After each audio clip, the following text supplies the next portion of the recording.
Hello, it's Elaine from Penguin Place Crafts. Today's shirt says, Life Goals, crochet all the yarn in my stash. This morning I was cleaning out one of my t-shirt drawers, getting rid of some t-shirts that don't fit. Found a family at church where there's somebody who wears t-shirts to work every day and is sort of rough on his t-shirts, and he could use some extra large shirts. Here you go. So I had cleaned out one drawer, was looking through another, and I found this shirt, and it's like, boy, I don't remember. I've maybe worn it once before. Okay, I'm wearing this today because I was going out shopping. And in my shopping, well, the route I took I didn't go past, but I was in the neighborhood of a Dollar Tree and a Goodwill. It's like, nope, stay strong. Stay strong. Well, my first stop was Walmart.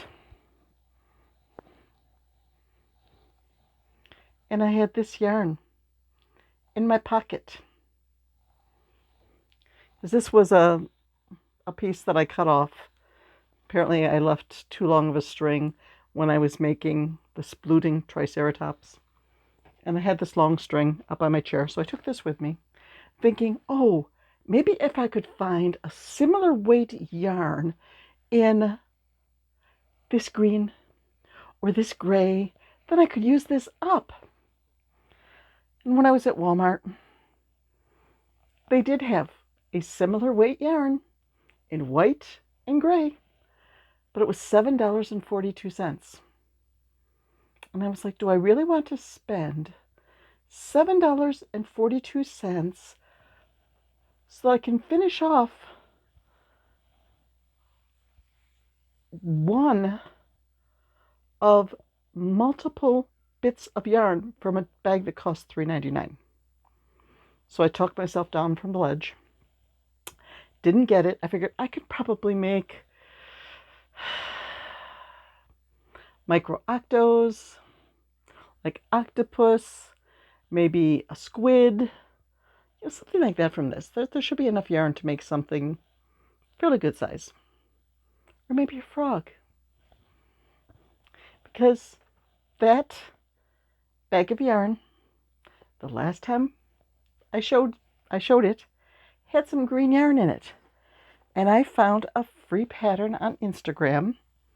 I think this was the one by Momsstitchetti for baby frog. Look at that. That is so cute. The only thing is the paws down here are a puff stitch. Puff stitches are tough. I think I would rather do a bobble stitch than a puff stitch. I'll have to see how they look with a bobble stitch. But I made this frog. Momsstitchetti. And then I got out my pattern for a Leggy Frog. Now usually when I make Leggy Frogs, I make them with worsted weight yarn. So they are maybe that big with the legs, maybe about that big.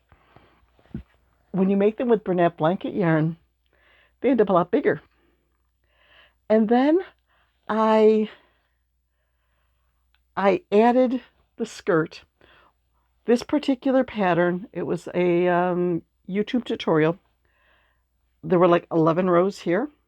When I got to either row 10 or 11, I did back loop only. So I had an exposed front loop. I went back in and did double crochets around in the fun fur. And I still had some fun fur left at the end of the first row of double crochets. So I did another row. And then I did another row. And I used up that ball of fun fur yarn. Yay for progress on my scrap bag challenge. I'm still trying to figure out a name for it. I had one suggestion. Yarn Rescue 911. But that would crack me up every time I said it because I would just think of William Shatner and the emoting that he put in to saying, "Rescue 911." I cannot get to the same level of acting that he did for saying that. So I also thought of yarn flipping, like Yarn Flipping Incorporated. And because that's what I'm doing. I'm buying yarn and flipping it into stuff that I can sell at craft shows and in my Etsy shop. So this version of yarn flipping got a turtle, which finished off a skein of yarn, a ball of yarn. So that got me points. And there was a little bit of that green yarn left. So I made a green turtle. He's smiling. That'll probably go in my $8 bin. I am keeping a record in my day planner of all the projects I do and the price that I will be putting on them. And I'm up over $100 already. So I'm flipping that $3.99 bag of yarn into over $100 worth of stuff. If I can sell it. First I have to sell it. First I have to find some more craft shows. And then, when I was showing you this bag of yarn, and I pulled out the Midnight Mohair, I think I made a comment about being a bougie yarn. So this is my Bougie Bear. This was another free Instagram pattern. It's a no-sew bear. But it didn't give you instructions for putting on safety eyes.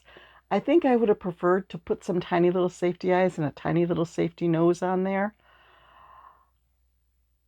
Trying to embroider them, I think I tried about 5 times before I came up with one set that I finally liked and left. So I would have preferred, okay, put safety eyes 1, 2, 3 between rounds 3 and 4, 3 stitches apart, and put the safety nose like a row below that. So I'll have to write it on the pattern just in case I do this again. I think if I did do it again, I would do it with a bigger yarn. But since I still had yarn left from the bougie yarn, I made a bougie loaf cat. Okay, let's get him right side up first. Make sure those ears are standing upright. Get the tail. Okay, here we go. There is Mr. Bougie. Here he's got his tail's curling a little bit back there. He's got a bit of a halo because of the bougie yarn. This was the Moonlight Mohair and one strand of this dark brown. This was a Mill Ends yarn. It was supposed to be a 4-weight, but it was a pretty light 4-weight. So the two of those together gave him a nice tweedy look, and I like the way he turned out. Mr. Bougie Cat. I'll probably put that on the price tag. And if somebody says, his name is Bougie Cat, it's like, yes, he's made with the bougie yarn. That yarn is rather expensive because it has mohair in it. You could call him Mo if you want, because he has mohair in his gene pool. And then there was one more thing I finished. I just finished this one this morning. There was a little ball of blue yarn, and there was a little bit more of a bulky tan yarn. The blue yarn was on the bulky side. So I made a little land turtle. I used my fancy new eyes that I got. That one is sort of, that one, for this one, the thicker part of the blue is all on that side. This one, I was trying so hard to get the backs on that I didn't notice that the eye shifted a bit. So instead of the narrow part being right at the front of the eye, it's up towards the top. So he looks like he's like looking up with one eye or something like that. Oh well. He's still cute. So now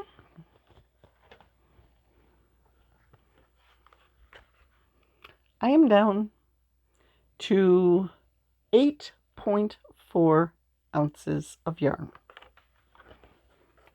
Like I said, I might try a jellyfish or a squid or something like that out of this, see if I can use this up. I was thinking of making a dog with this tan boucle, but the dog pattern that I pulled out, the head goes up to 50 stitches. That wouldn't be enough. So I need to find a small dog pattern to use that up. I have a little bit of blue. Maybe I'll do a micro octo. This tan, there's probably only enough to make something really small, which is good because I have a little basket of balls where I just go like 6, 12, 18, 2 rows of 18, then back down to 12, 6, finish it off for little play balls. And I usually use 2 strands of worsted weight or 1 strand of chunky with a K hook. So I will start with this and then switch to 2 strands of worsted weight when this runs out, and I will finish this off. I would have finished it off today, but I wanted to go out shopping before it got too hot and I melted. It's like 89 degrees out there. We're having burgers for dinner. I would say so that I do not have to have the oven on, but I will have to turn on the oven or the air fryer to make my gluten-free roll. I bought a shipment of frozen gluten-free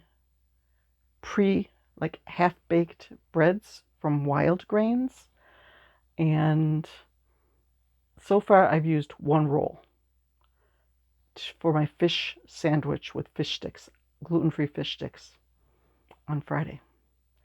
And I said to my husband, this may be the best gluten-free roll I've ever had. Maybe because it was warm from the oven, I don't know. But I was like, okay, I'm putting burgers on the menu as soon as possible because I want to have another one of these. So we're going to have burgers for dinner tonight so I can have a freshly baked gluten-free roll. Yeah. And how come I was talking about that instead of crocheting? Okay. I do have plans for the blue sparkly yarn.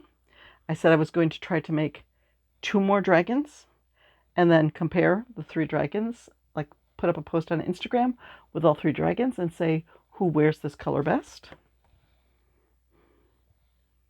I still have more hot pink eyelash yarn. And, oh yeah, I told you about that. Okay, blue.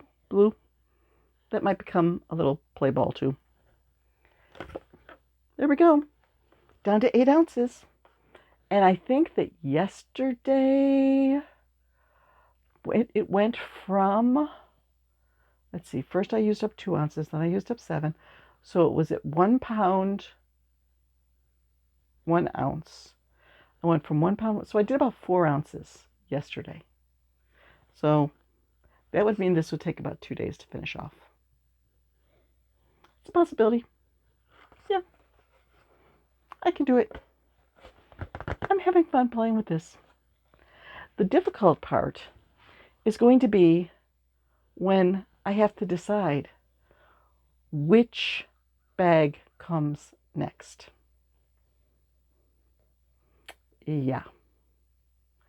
Maybe I'll do like a photo montage or a slideshow and have people vote on it.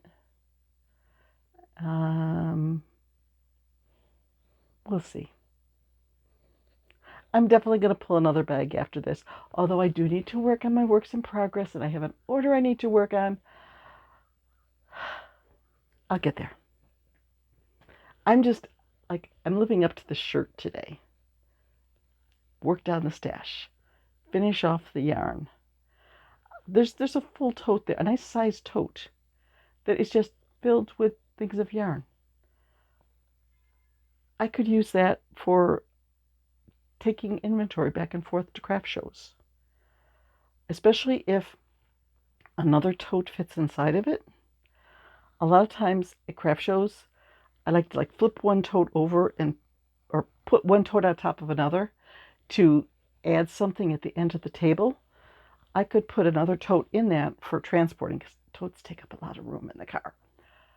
And then flip this over and put the tote on top of it for people to root through stuff, like the my $8 bin. There's a full tote of $8 stuff. And people were having ball just rooting through there and look at what, it's $8 or 2 for $15. What do you want from here? What do you want from here? And the kids were having a ball going through it. So sometimes those totes or those bins that people root through get more attention than all of the big stuff that's out for display. So I can use that once I get it emptied out. So I'm going to keep plugging away at that. Just keep plugging away. And eventually, hopefully, I will make some progress. Yep. I just got a letter from a family member today, one of my uncles. And he gave the family history. And most of my relatives on my mother's side have lived into their 80s, 90s. My grandmother lived to be 101. So I got at least 20 years to finish off this stash, right? Okay. I'm going to go make dinner, get an early dinner in today, and then I'm going to play with yarn. It's currently 8 ounces. Let's see if I can get it down to 4 ounces for tomorrow. I think the big... Okay. These two are the biggies. The sparkly blue, because that's heavy. That's a thinner yarn. It's solid. And this is big, but it's light. So there's probably, I know there's not as much yardage here as there is here. So we shall see. If I can finish these two off, then that tray is going to look a lot lighter. And I think not all of the yarn in that tote is from thrift store purchases. There is a little bit of prize yarn in there. So I think I might take the prize yarn out and put it on the shelves. I've actually been pulling a bunch of yarn from the shelves. I have pulled probably 6 skeins from the shelf in the last week and pretty much used them up. So the shelves can use a little filling in. It's just moving stuff around. It may not be physical progress, but if the tote looks less full, then that's encouraging. Even if I didn't use the yarn, if the tote looks less full, that's encouraging. Okay, that's my yarn math. So now I'm going to go do kitchen math and see if there's a difference in cooking time and temperature for doing the roll in the air fryer instead of the oven. Because I don't want to burn my perfect bread. Bye-bye.